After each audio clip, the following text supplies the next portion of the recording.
Hi, I'm Kristina Blake from the Autism News Network, and I'm joined today by Brandon Roberts. Thanks for having me. And I'm going to ask him some questions. What made you want to become a journalist? I actually originally wanted to be a lawyer, and when I got to college, my advisor told me that law schools really liked students who could write well. So she suggested I take journalism as a minor, so because it would increase my chances to get into law school. And part of that journalism minor was a practicum where I had to write for the college newspaper. And uh, once I took that class, I think it was the second semester of my sophomore year, I took that class, that practicum class, and went and covered an event and wrote the story and saw it come out in print. I was hooked. And I switched my major. My major was political science. My minor was journalism, and I flipped them and been a journalist pretty much ever since.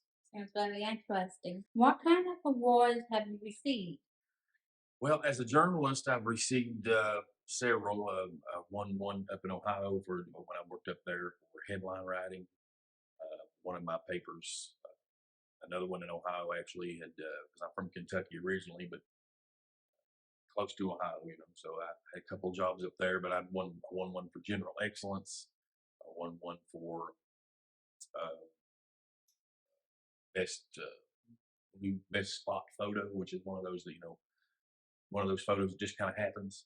You just happen to be there when something explodes or Wow. God forbid.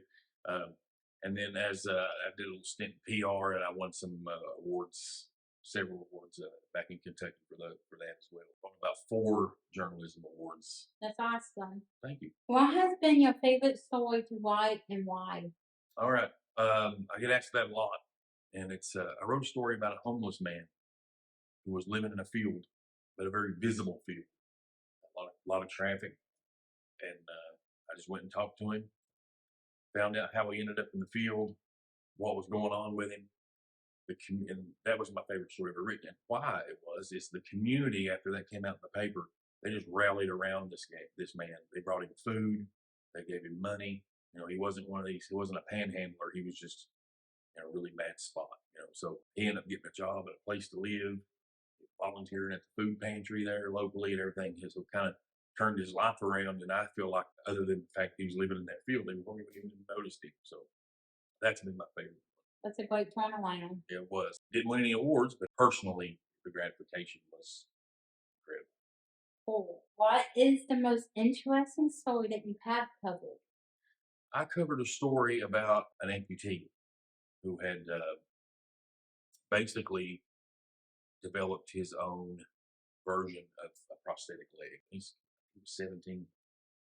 Came up with the design, came up with everything that came along with it, and then ultimately like sold the prototype to a company who then built it for him. It was interesting in many different ways. Interesting. How do you come up with ideas for your stories? Tons of ways. Anyway, anything you think of. People call me, people email me, people grab me on the street. Of course, the internet's a great source for it. A lot of times, where I guess any good journalist, there's stories within the story. You can go cover a city council meeting, for example, and you can report on that meeting. But if you really get down and dig into that meeting, there's probably 5 or 6 stories in that council meeting, that you could then write later. So you name it. I've gotten them from as simple as driving by and seeing a sign on the side of the road, following up on it, to of course the regular stories. But people generally are the best source, not just for the stories, but for the story ideas. Oh, how do you know if the story is worth writing about? Well, there you go. Basically, the more people it affects, the more important it becomes. For instance, a property tax increase, that's going to be important because that affects everybody who owns property.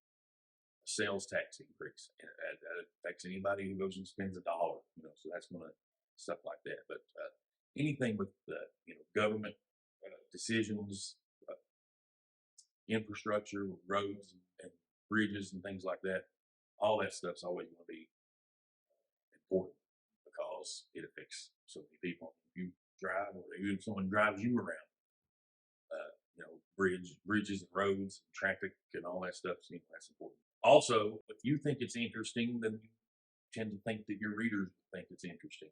How do you verify the information you are given to write in the story? The best way to verify is to find some kind of document. One thing I've learned in this 20 years of doing this, being a journalist, is you can't trust people to verify anything. And not that they're lying, but they may be misinformed. They may not. They may think that they're telling you the truth. Right. That's what they think is true. That's a very delicate process. Anything can be verified. You got to know where to find it, and you got to put the time in to find it. What kind of stories do you like to cover? I like to write stories about people. Everybody has a story. Wrote a story since I started here about a lady who lost 100 pounds in her 70s. She just decided. Wow. She just decided she was going to lose 100 pounds in her 70s and did it. That's a pretty cool story on its own. But then I started talking to her. She was like, "Well, I started this journey this weight loss journey with my husband, and then he died. So I felt like doing this was also honoring his. We were still doing it together, even though he wasn't here. I owed it to him and all this stuff. It became that gave a real human element to somebody. And she didn't do it with surgery or any kind of medication. She did it like she was supposed to. Watched what she ate, exercised. It took her 5 years, but she lost 100 pounds. And I just feel like that's a kind of those kinds of stories I like to write, and I hope people like to read it because I kind of gravitate toward those. Sounds dedicated. Yeah, she was impressive, and she was only about 4'7". Wow. So I think she's almost 80 now.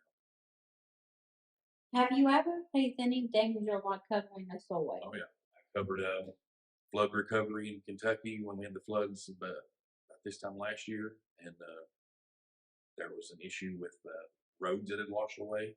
We're trying to get up to these places, and the road's missing, or the road out from under the ground out from underneath the road had washed away, and Oh, wow. it was ready to just collapse. So there's a lot of dangers that we face. Now, day to day, I'd say driving to and from work is not the most dangerous thing, but there are times when you're put in situations where you gotta be careful. Yeah. It's just how just like any other job, there's just stuff's going to happen. But there's a saying about journalists. When everybody else is running away from the building, the journalists are running in. Just kind of firefighters. We listen to scanners in the newsroom when there's something going on. We go to it as opposed to avoiding it. So there's always going to be an element of danger, but not as often as, luckily, not as often as many other professions, for sure. No, at least that's good. Yeah. How do you decide what stories to cover? Well, number one is, like I said earlier, the importance, how many people it affects. And number two is timeliness. One of the things about newspapers, one of the things people don't realize is all news is old news. I mean, by the time it gets to a newspaper, even if you're a daily newspaper, it's already a day old. Even if you put it online, it's already a few hours old. So, to remain as timely as possible is important. And when I can do that, those tends to be the ones I like to cover. Timeliness and importance. How do you find sources for your stories? Oh, everywhere. Some of them, like Frank Johnson, down in the city of Goose Creek, he's the PIO. It's literally his job is to give stories to the media. But then you have business owners are a great source. They talk to people all day long. They know everybody. Of course, law enforcement, they're a great source for stories, and not just crime stories, but just stuff. They just see everything, know what's going on. Of course, the internet's a good source for stories, but again, go back to what I said. You can't. You don't want to spend a day chasing down a story idea that you got on the internet to find out that it was all made up to begin with. But that just happened to me actually. Somebody sent a video, emailed me a video and said, "Oh, this happened at Summerville High School." The video was Summerville High School, but I think it was Summerville, Georgia.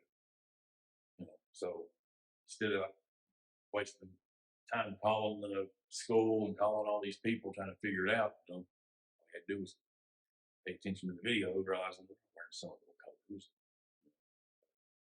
Some of it's just a lot of common sense involved in it. But yeah, so there's that. Wow. How do you stay up to date with current events and trends? You know, you got to read. You got to watch. You have to watch TV. My wife says I watch too much TV. I tell her I'm working, but there's and really with the way the internet is today, you really can't stay completely up. I mean, you can't be on top of everything all the time. You just can't do it because it's changing faster. You can get it. Time you can get finished reading it, something's changed. Right. And so yeah, and then I tell you something that I can't believe more journalists don't do is you read other newspapers. You have to read other newspapers. You can't beg people to read your paper and then not read papers. You have to and read your own too. I mean that's so yeah. Read the paper, listen to the radio. What is the best way for anyone to get in touch with you if they have a story idea or pitch for you? Well, you can always email me, broberts@journalscene.com. You can call the office. You can message us on the Goose Creek Gazette, the Berkeley Independent, or the Journal Scene on Facebook. You can see me walking down the street and ask me if I have a few seconds and stop me. You can stop by the office, 103 Journal Alley there in Summerville. That's very good information. What advice would you give to the Autism News Network? Just keep doing what you're doing. I think this is important. News in general is important. Plus, I think once you put all this stuff together yourself when this is over, Yeah. So you're learning all kinds of stuff. These are very valuable skills you're learning. Yeah. And it's fun. Don't you think I think news is fun. I think this whole thing is fun. I think what you're doing is fun. What I do is fun. But yeah, keep doing it and do it with a smile on your face like you're doing right now, and talk to a bunch of different people, promote it like crazy. Well, we're definitely trying to do that. Well, there you go. There's a lot of PR involved in news. I don't mean that in terms of what's written, but you have to make sure people are aware. When I say PR, I tell people all the time, read the paper. Or hey, it'll be in the paper next week. Hey, did you see that in the paper? Or so they'll say, hey, this happened. Oh yeah, we know it was in the paper. Same goes with you. You can be like, hey, did you know that Goose Creek and Berkeley and Summerville paper has a new editor? And you can be like, oh yeah, I know that. That's Right. just being involved, being seen. Just keep doing what you're doing. I think, and you're doing a good job. So, Well, I appreciate that. And thank you for your time with me. thank you so much. It's so nice to meet you.